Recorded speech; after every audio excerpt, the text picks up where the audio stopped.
When you know that you are queer, but your favorite drink is beer, that's gayish. You can bottom without stopping, but you can't stand going shopping, that's gayish. Oh, gayish, you're probably gayish. Well, life's just too short for narrow stereotypes, so it's gayish. We're also gayish.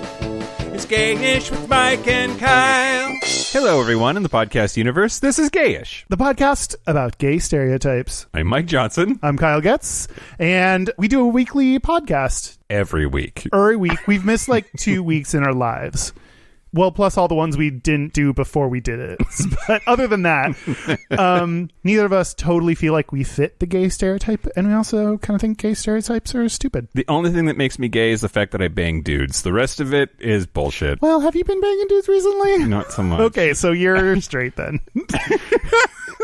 In our show, we pick a topic every week. It's a stereotype of some kind, and we break it down, and we're going to have you listen to some. Break it down. God. That was wiggity whack. This is meant to encourage you to listen, so I don't know how that's going. To start off, here's a clip of us talking about the bar The Eagle. There's an eagle in lots and lots of cities. Yeah, so all of this information I got from a 2017 NBC News article. Because when I need fetish information, I turn to NBC News. Yep. Now that Brian Williams is on MSNBC. Oh. Wow, I guess he's still working? Still working. Of it? They've hidden him in a closet. Stay out of our closet, Brian Williams. This isn't for you. This isn't your space. The Eagle, which I learned from you, is not a franchise. Right. So there are a bunch of Eagles throughout the country, and actually also internationally. They are not connected to each other except for like the culture and the loosest people, of affiliations, right? So loose. That was from episode 151 about fetish nights, if you want to listen to more about that. We originally started this podcast, 3 years ago now?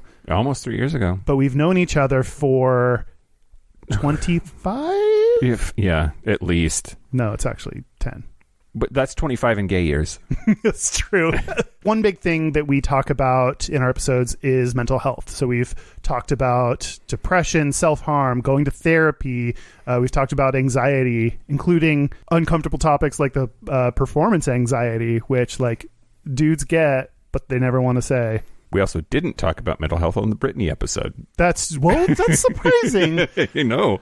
Wow, how did we skip over that era? Anyway, one particularly personal episode, you actually shared a story about consent, and, just take a listen.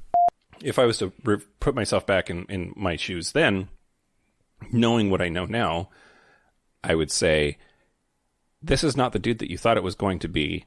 This situation is sketchy. Just walk away. The worst case scenario isn't that bad. Yeah. That's a hell to the no kind of a situation. I got in the car with him and we drove. I was trying to sort of keep track of where we were, but I very quickly got lost because it was these lots of side streets and I didn't really know where we were going. And then we pull into the parking lot of this public beach and I'm like, then he pulled his penis out. Yeah, that was episode 19, consent, which was pretty heavy. Another common thing we talk about, well, how do I make statistics and history sound fun? We try to be educational and research some things and provide value to you in that way. In a lot of episodes, I look up research studies and talk about whether gay stereotypes are actually true or not based on the numbers. And because you hate it, I'll do history. Boy. I think it's interesting all the time. Well, yeah, that's why you do it, not me. Exactly. Although one particularly interesting thing that you told me about was Polari. Yeah, Polari. It's a secret language. Or I guess I shouldn't tell you too much because we're about to play a clip of it. Okay, so Polari, a little bit of history. Do it. It's not directly from the Wikipedia article on Polari. Pay no attention to the man behind the curtain. It can be traced back to at least the 19th century, but possibly as far as the 16th century. And it is just a code language that primarily was used by homosexual men in England in the 1940s and 50s was its heyday. Are you sure it wasn't his heyday? Yeah. To communicate with each other and identify each other as being homosexual at a time when that had not yet been decriminalized. Yeah.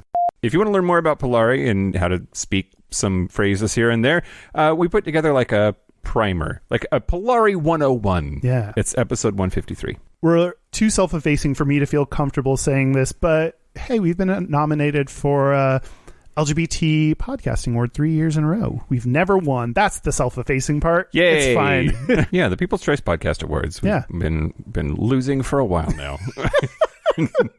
We also have had a bunch of really cool guests on the show over the years, and we're going to have more. But we can't play you clips of the ones that haven't been on yet. Because that's how time works. We've had Davey Wavy on, who's a really popular gay YouTuber. We've had gay porn stars. We had a drag queen come do it, because that's one of the stereotypes. Neither of us had done drag until we had a drag queen come and fix us up. Yep. So here are just some of the cool guests we've had on. And we're here with Davey Wavy. Hey, guys. Hi, Davey Wavy. I can't believe you keep inviting me back. Yeah, us either. But like the first time like I did drag, because that's what I was trying to do. Mm-hmm. Oh, honey, it was a hot mess. I am a queer cripple. I love talking about sex, being queer, being disabled. A gay gun owner in Texas. Yep. Okay. What was actually decisive in me coming out was finally understanding that there were other Mormons that are gay. He is a gay married priest, which I just think he was born to be on this show, baby. If you are interested in hearing an episode that has guests, I suggest you listen to the Sex Hotel episode where we went with Davey Wavy to a clothing optional hotel. That's episode 144. Yeah, one of us got naked. Yeah. We also talk about sexual topics. Look, we don't like buying into the stereotypes, but y'all are horny motherfuckers, so you like some sexy times. Our most popular episode is about jerking off. It's episode 149. I'm going to find him someday, Kyle. Oh, that boy you talked about in that episode? Mm-hmm. We also like to do personal or poignant episodes, and one was App Makeover. That's episode 155, where Kyle and a couple of ladies told me why everything I'm doing on dating apps is wrong. Man, I was so impressed with you. We attacked your scruff profile, so you can listen to Mike getting just swammed. But also might take some get some advice from that on how to update your scruff profile. I can take it. As you'll hear in episode no. We also talk about straight topics, of course, to see if we do or don't fit them.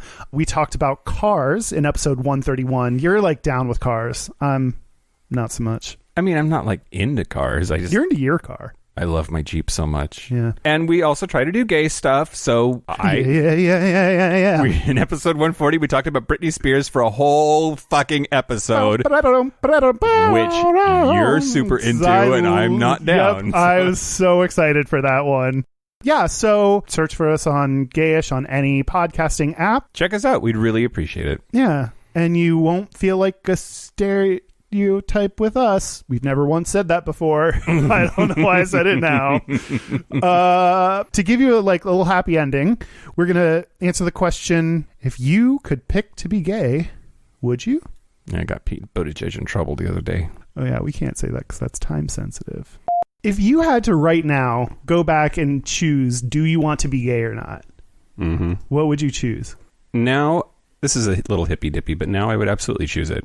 No, I would too. And I think it's because I kind of like myself now. I like where I'm at. I like who I am. I like how I got here. And you can't fuck with the past. If sci-fi has taught me anything, don't fuck with the past. It's going to make things turn out completely differently. So my whole life led me here. Being gay is definitely part of my life. I would for sure choose it just so that I would be who I am now. Yeah, that's beautiful. Thank you. I hate myself and I would still choose to be gay again.